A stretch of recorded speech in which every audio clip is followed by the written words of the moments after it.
আমরা কোথাও ঘুরতে যাই বিনোদনের জন্য, পরিবারের সবাইকে সময় দেওয়ার জন্য, কিছুটা সময় আনন্দে কাটানোর জন্য। কিন্তু একই পরিবারের 7টা মানুষ আজকে কতটা বিপদে পড়ে গেছে। তাহলে এই বর্ষার দিনে কোথাও ঘুরতেও যাওয়া অনেক রিস্ক। আর এখানে সবাই চাইছে ওদের বাঁচাতে, কিন্তু লাস্ট পর্যন্ত ঠিক কী হয় পুরো ভিডিওটা দেখলেই তোমরা বুঝতে পারবে। মানে এই ঘটনাটা দেখলে গা শুধু শিউরে উঠছে বারবার, যে কতটা পরিমাণে বিপদে পড়ে গেছে সবাই।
হঠাৎ করে এরকম বান চলে আসবে পরিবারের কেউই কিন্তু জানতো না। সবাই সবার মতো ঘুরছিল ফিরছিল, কিন্তু হঠাৎ করে এত বিপদ। পাহাড়ি জায়গাগুলো না ঠিক এরকম হয়। পাহাড়ের খাদে যদি একবার পড়ে যাওয়া যায় তাহলে কি অবস্থা হতে পারে, এদের দেখে কিন্তু শেখা উচিত। তবে এই মুহূর্তগুলো ভাবলেই আমার যেন কীরকম একদম বারবার গা কেঁপে উঠছে, যে সেই সিচুয়েশনে যদি আমরা থাকতাম তাহলে কি পরিস্থিতি হতো আজকে। চোখের সামনে দেখতে পাচ্ছে যে এত বিপদ, হয়তো বাঁচবো না। দেখো কুলের মধ্যে একটা ছোট্ট বাচ্চা আছে, তারপরে সাথেও আরও বাচ্চা রয়েছে। একটা শুধুমাত্র পুরুষ মানুষ, দুটো পুরুষ মানুষ, সাথে মহিলা কতগুলো মানুষ। আর একদম মাঝ বরাবর দাঁড়িয়ে আছে, যে দেখো কোলের মধ্যে একটা ছোট্ট বাচ্চা। মানে এগুলো দেখলে এত খারাপ লাগছে যে আমরা যদি সেই সময় থাকতাম তাহলে কি পরিস্থিতি হতো। আর একেবারে মাঝখানে দাঁড়িয়েছিল জলের ব্যাগ, মানে সময় যত যাচ্ছে বাড়ছিল, সময় যত যাচ্ছে তত বাড়ছিল। মানে এই যে জলের ব্যাগটা, এটা কিন্তু একটা নদী।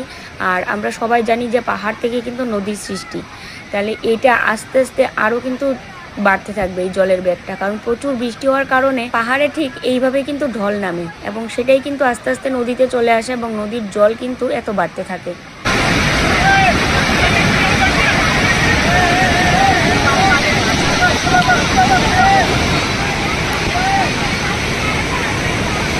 कोई भी बहुत तकलीफ होगी।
ভেসে গেল পরিবারের 7-7টা মানুষ চোখের সামনে। কারো কিছু করার আর কিন্তু ক্ষমতা থাকলো না। প্রকৃতির কাছে মানুষ কতটা অসহায়, তাই না বন্ধুরা? এমন পরিস্থিতি যেন কারো কোনোদিন না আসে। ভগবান সবার মঙ্গল করুন। জানি না তারপরে কি হলো আর।